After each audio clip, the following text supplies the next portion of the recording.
Hello guys, welcome. Today I'm talking all about solo travel and how I fearlessly solo travel the world and how you can too. I usually make content all about inner work. Don't get me wrong, there's inner work in this video, but I kind of want to start making some videos on solo travel and travel as well because it's a huge part of my life. Hi you guys, I am just quickly interrupting the video to let you know that I decided to make a channel that's completely dedicated to travel. So this channel is called Where's Naomi Now, and this is where I'm going to be posting my travel content, where I'm going, what I'm doing, also posting content on solo travel. So if you are inspired to travel, if you are a solo traveler, you want to become a solo traveler, or you just want to follow me along on my journey, then head over to Where's Naomi Now and give a subscribe. I have a lot of content that I'm really looking forward to making and sharing with you guys. So head over there, give it a subscribe. I hope to see you there and enjoy the rest of this video. Some people,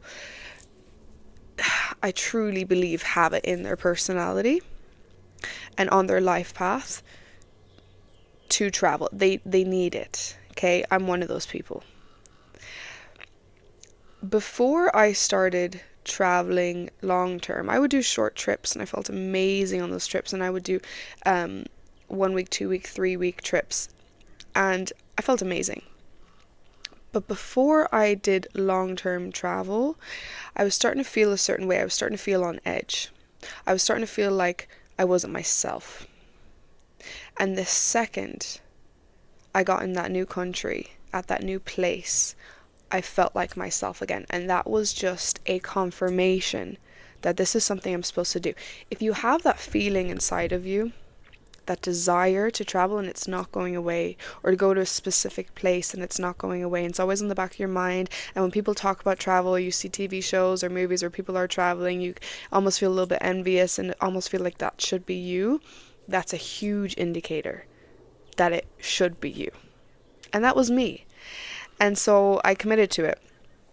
And I started in Italy, and I felt called to go to Tuscany. And when we feel called to go to certain places, there's always a reason. And for me, it was for emotional growth and for the things that I was supposed to learn in that place, which if I didn't experience that, I can't even imagine. I can't even imagine what it would be like. So let me get back on track and let me talk about fearlessly solo traveling. Now, before you travel, when you're in your hometown, you're going to get a lot of questions. And you're going to get one really common theme that you're going to hear very often, which is, aren't you scared? Aren't you afraid? You're going alone? Aren't you petrified? What if this happens? What if that happens? Aren't you afraid? That's really common. And let me tell you, you're going to hear it a lot in your hometown, with your family, with your friends, with people from your personal life. But when you get out there and go, you're going to hear it a lot less. When you're amongst other travelers, you're going to hear it a lot less because it's just the norm when you meet other travelers. It's just the norm in these other places for people to be going there and traveling the world and being digital nomads, and that's just the norm. And you're going to feel so good when you're there. You're going to feel so good being around those people when you have that desire inside of you. But I got asked this question so much, and I still get asked the question, which I don't mind at all. But let me tell you, when I first started getting asked that question, I kind of didn't know what to say, because to be very honest with you, and I'm saying this humbly, I was not afraid.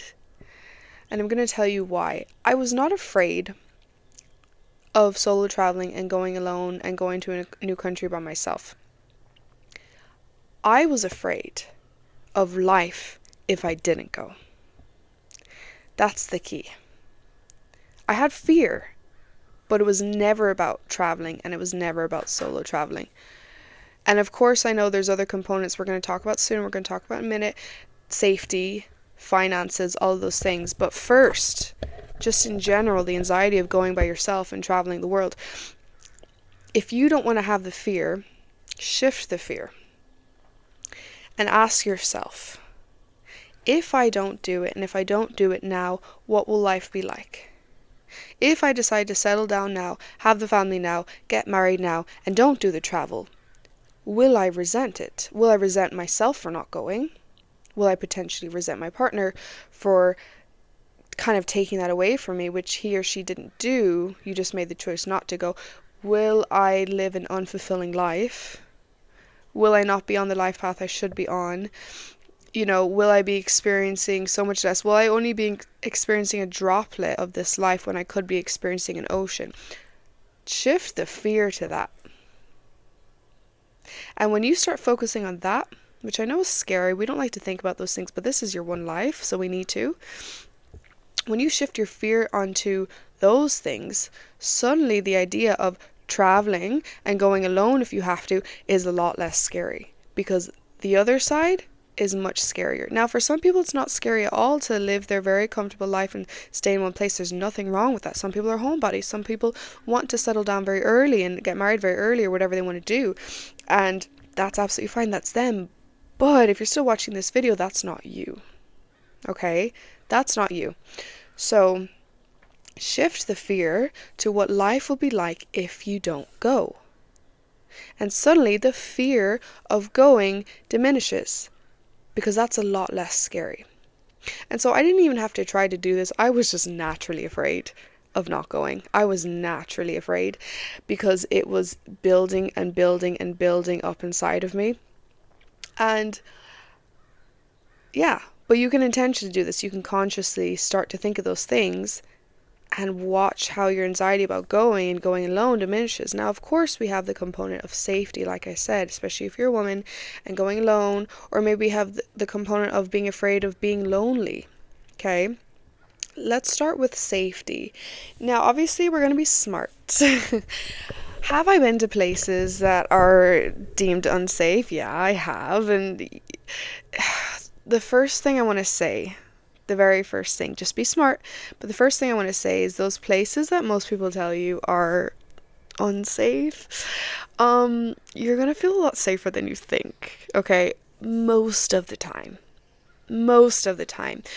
But you need to find people who have gone online or in person to those places and they've gone alone. Okay, go on TikTok, go on YouTube, and find women who have solo traveled to the place that people are telling you to be afraid of, and find their perspective. Because a lot of the time you hear the stories from the people who have only heard the bad side, right?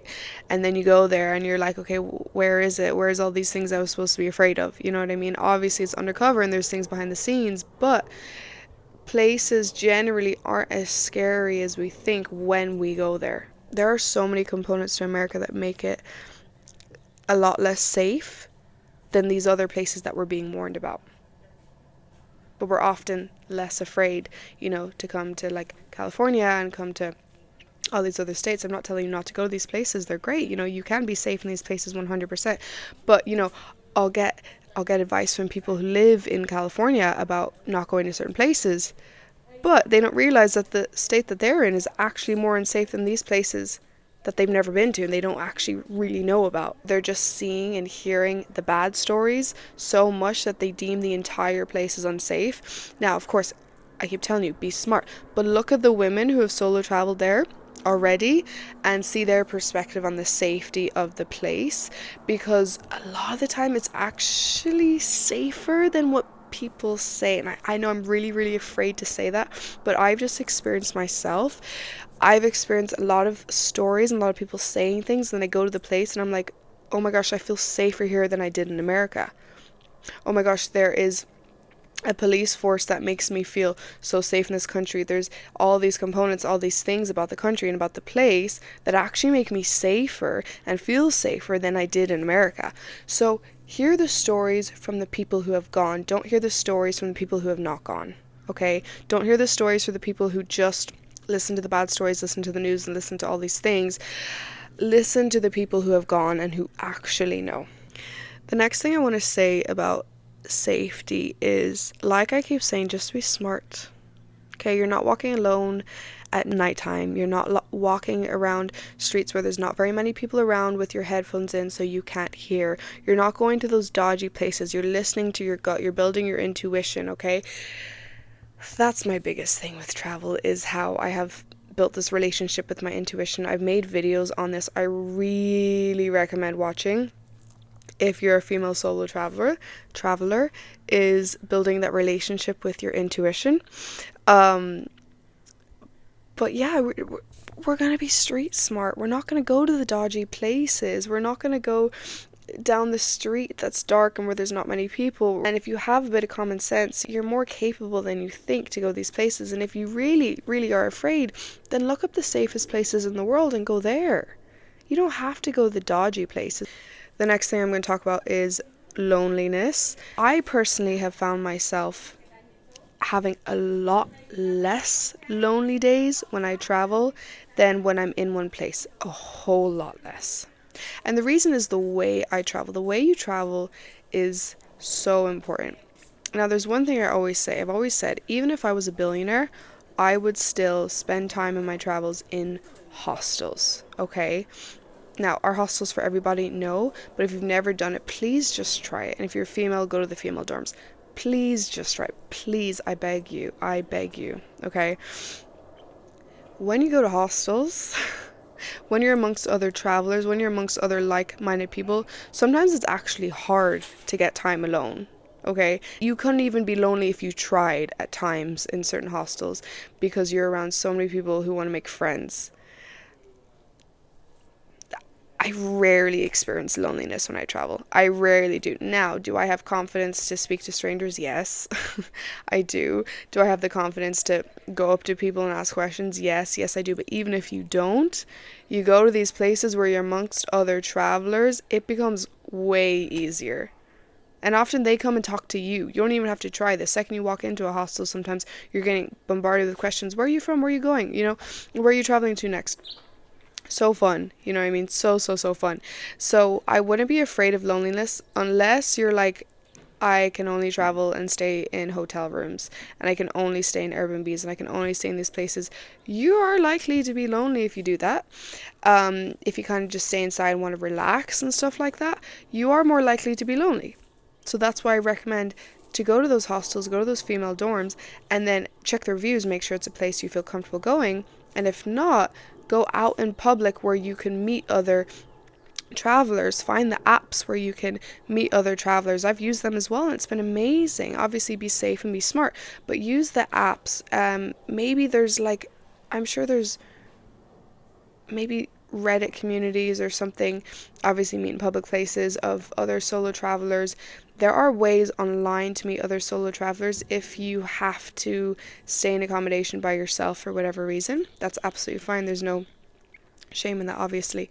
But there are ways to meet other peoples and there are ways to prevent loneliness when you travel, and those are the ways. And I promise you, your fear of loneliness, it doesn't have to be there. And of course we all have lonely days when we travel. We all do. There are some days where you don't make the friends, where you have to be alone. But you again, you think of life if you didn't go, and you think, okay, maybe I am lonely, but what if I was lonely also in the place I already was before, in that one place where I was staying the same and I was stagnant and I was not experiencing life? You can still experience loneliness right now where you are. Or you can experience the loneliness in another country where you're experiencing new things, new people, new cultures, and you're learning and growing. You know what I mean? Like, loneliness comes with life, but sometimes with travel, it's like, which would you prefer? The loneliness in a new place where you're growing and experiencing, or back home in this stability and the comfort where nothing's really changing and you feel kind of stagnant and you don't really feel that great because you're supposed to be somewhere else. Most people would in that situation choose the loneliness temporarily, but it's not going to last. If you take those tips, if you stay in a hostel or you go on the apps or you meet the people or you put yourself out there, it's not going to last, I promise you. You might be lonely today, but you won't be lonely the next day. You're going to meet somebody else. You're going to talk to somebody else. Like, you're going to see an English speaker in a country where there's maybe not many English speakers and say, hey, where are you traveling to? Oh, I'm traveling too. You just kind of put yourself out there and you will have a lot less lonely days after. You're going to have days where you're not lonely and you're going to have days where you are lonely, and that's okay. It's still worth it. You know what I mean? It's not something to not travel because of. Don't not travel because you're afraid of being lonely. Okay, and then the next thing is finances. Now, before you travel, you feel a little bit alone, maybe you feel a little bit crazy for making such a big step. And then you travel and you meet all these other people who have made that big step too, and it's like, oh, this is the norm, which is such a fun feeling. I absolutely love that about solo travel, is that you kind of feel a little bit cuckoo before you go because you don't see anyone else around you doing it, and then you go and you're like, whoa. I'm not alone. Like, so many other people do this, and it's so normal for them that you almost like don't even talk about the big step that you made, because it's like, well, duh, we all made this big step, you know what I mean? Like, that's just how it is. It's kind of funny. But where I was going with that is, when you meet these other people and you see the steps that they made, you also see how they did it financially. And there are so many ways around it. So many ways. And, you know, some people think it's crazy to work a job for 6 months and then quit it to travel the world. But then you travel and you meet all these other people who have done it too. And you're like, oh, it's not crazy. Okay, so the first thing I want you to do is kind of get this idea that it's a little crazy to do a certain thing financially to travel the world, because a lot of people already do it. A lot of people, like I said, get the job, quit the job, travel the world with the money, and come back when they run out. And that's the norm. Now, for some people, that's not secure enough. That's totally understandable. What you can do, you travel and you work where you travel. You get a working visa. You find a bartending job. You find a restaurant job, okay? You make enough so that you can continue your travels, or you can live in that certain place. Some people, like me, obviously, digital nomads. What other people do, and what I've done before actually, is through volunteering experiences where you get accommodation and sometimes food through websites like Worldpackers and Workaway. I'm not being paid by those websites, but I have used them before.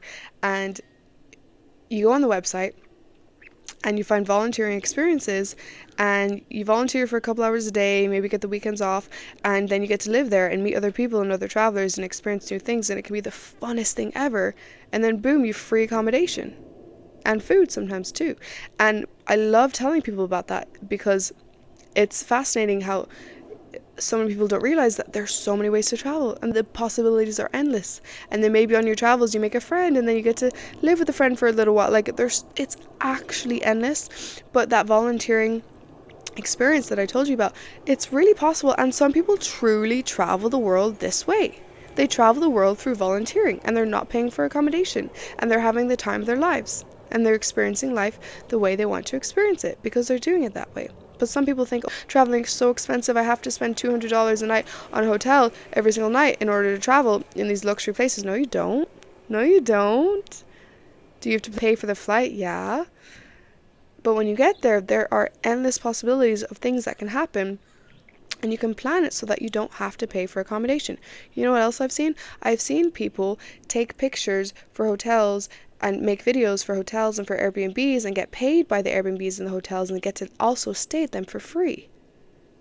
They're not paying for the accommodation and they're getting paid. So open your mind a little bit if you're kind of thinking that you have to travel the very specific way and spend a whole lot of money to do it. You really, really don't. And when you open your mind and when you see other people doing it, it's so funny. When you start to travel and you meet these people, your fear of that goes down so much, because you're seeing all these other ways people are traveling as well and how they're doing it financially.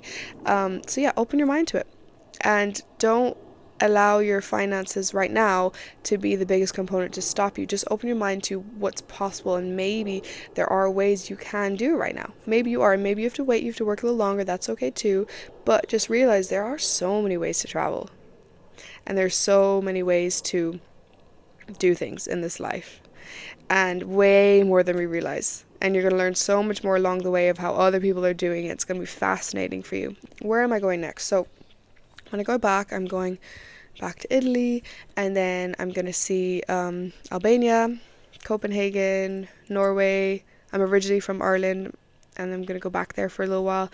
Portugal. So I'm going all around Europe. I'm really, really excited. That's my upcoming plans. And then maybe Australia. So we'll see. I'm loving life right now. I really love life. I'm so grateful for this life. You know, when I started solo traveling and on my last trip, I would just sometimes go for walks and just start crying out of gratitude. And which sounds so funny, but I really would. I would start crying because I was so grateful for this life, and I was so grateful also to myself for making that move and to push myself to do it, which, like I said, it wasn't a big push because I was more afraid of life if I didn't go. But I was so grateful that I did it. You know, that I said yes and I booked the ticket, and I was so grateful. And life just, you know, obviously we all have bad days, even when we travel, but life really got better, and I've learned so much already, and I'm so happy that I'm choosing this life right now. I'm so happy. I feel so fulfilled, and I want that feeling for you too. So all these fears that you have, start to question them. Start to question if you really need to have them.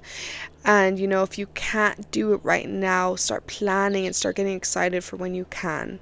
Okay, have that hope, have that excitement. If you want content on emotional healing and processing, or healing trauma in the body, or mindset shifts, or developing yourself as a person, that's what I make videos on. So you can subscribe if you like that kind of content. Keep an eye out for those videos, but also I think be making more videos on solo travel. Okay, thank you guys for watching. I'll see you guys next time.